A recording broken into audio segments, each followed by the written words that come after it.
जो सुमिरत सिद्धि होई गणनायक करिबर बदन करहु अनुग्रह सोई बुद्धि राशि शुभ गुण सदन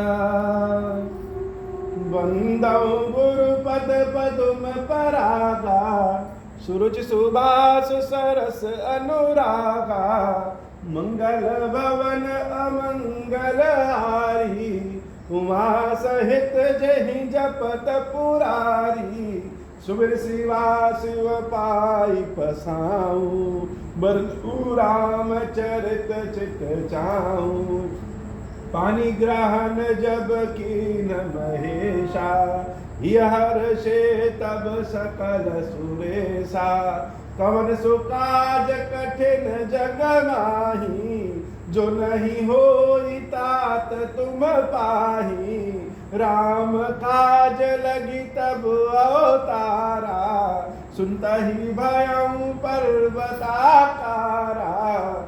हे महादेव, इस जगत में बाबा जीवन बाबा न कोई कार्य कठिन है, न ही कोई कार्य संभव है, सारे कार्य सरल संभव हो जाते हैं बाबा, अगर आपकी कृपा हो जाए। तुलसीदास जी के मन में भगवान ने इच्छा प्रकट किया श्री रामचरितमानस लिखने का।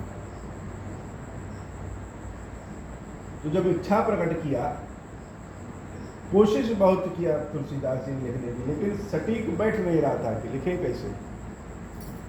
जब थक हार गए तब उन्होंने मनन किया, मनन चिंतन। मन में मनन करें, बहुत सारी चीजें हम लोग के सामने होती है, हम जान नहीं पाते। लेखक और रचयिता दोनों में एक बहुत बड़ा अंतर है।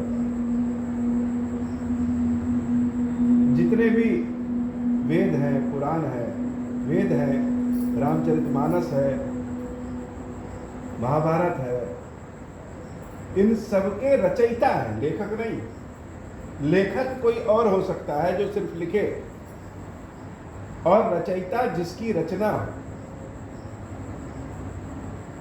अब रचयिता कैसे होगा? रचयिता मतलब मेकर्स, जो बनाने वाला। बहुत सारी चीज हमारे आसपास हो, जैसे खाना बना, भोजन बनाते हैं, तो भोजन क्या है? हम कोई चीज पैदा नहीं करते, पैदा करने की प्रक्रिया अलग है। सभी चीजों को उचित मात्रा, उचित समय से मिला करके पकवान बना देते हैं, तो भोजन के हम रचयिता हैं। तो जो शास्त्र, धर्म ग्रंथ, अच्छे अच्छे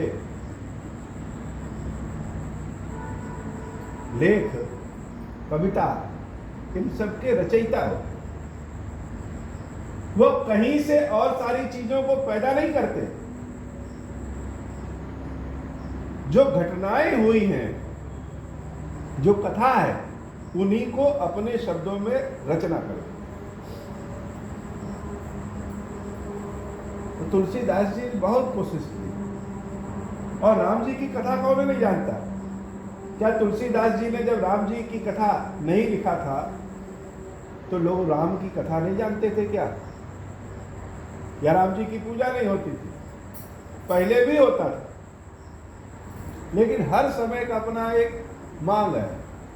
समय के हिसाब से भगवान ने सबको भेज देते लोग। तो तुलसीदास जी बहुत मनन किए, मन में करें, कैसे करें। तब उनके मन में आया, सुमिर शिवा शिव पाई पसाऊं। शिव जी और पार्वती जी का मनन किया, सुमिरण किया। हे भगवान, असली रचयिता तो आप, सब चीज की रचना की। तो सुमिर शिवा शिव पाई पसाऊं। देवी पार्वती, भगवान शंकर का सुमिरण किया। पाई पसाऊं, उनके प्रसाद के स्वरूप में पाया। और उसके बाद क्या हुआ? बरनऊ रामचरित चित चाऊं। उसके बाद श्री रामचंद्र जी की गाथा का तुलसीदास जी ने वर्णन किया, मतलब कहा, हमने नहीं लिखा है, हम तो वर्णन कर रहे हैं। जैसे कथा सामने लिखी हुई है और कथा को हम पढ़ रहे हैं, अपने हिसाब से, अपने भाव से बता रहे हैं। हम लेखक नहीं है, न रचयिता है। तुलसीदास जी ने अपने आप को न रचयिता में रखा और न लेखक में रखा। हम तो वर्णन करने वाले हैं। और किस चीज का वर्णन करते हैं? सुमिर शिवा शिव पाई पसाऊं। पार्वती माता शंकर जी के प्रसाद के फलस्वरूप जो प्रसाद मिला है, कृपा के फलस्वरूप जो प्रसाद मिला है, उसी का हम वर्णन करते हैं। और वो प्रसाद क्या है? वर्णऊ रामचरित चित चाऊं। रामचंद्र जी की कथा का बड़े चाव के साथ अपने चित्त में, जो हमारे मन में राम कथा है, उस राम कथा का बड़े चाव के साथ वर्णन कर रहे हो। भगवान शंकर और माता पार्वती की विभूति है श्री रामचरितमानस। तो मानस के शब्द में, अक्षर में, वाक्य में, चौपाई में, दोहा में, और सबसे बड़ी बात भाव में,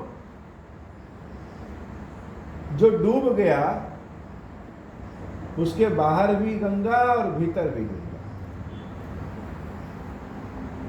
हनुमान जी महाराज भरत जी महाराज से विदा लेते हैं और भरत चरण सिर नाई तुरंत गए कभी राम गए, और तुरंत रामचंद्र जी के पास जाते हैं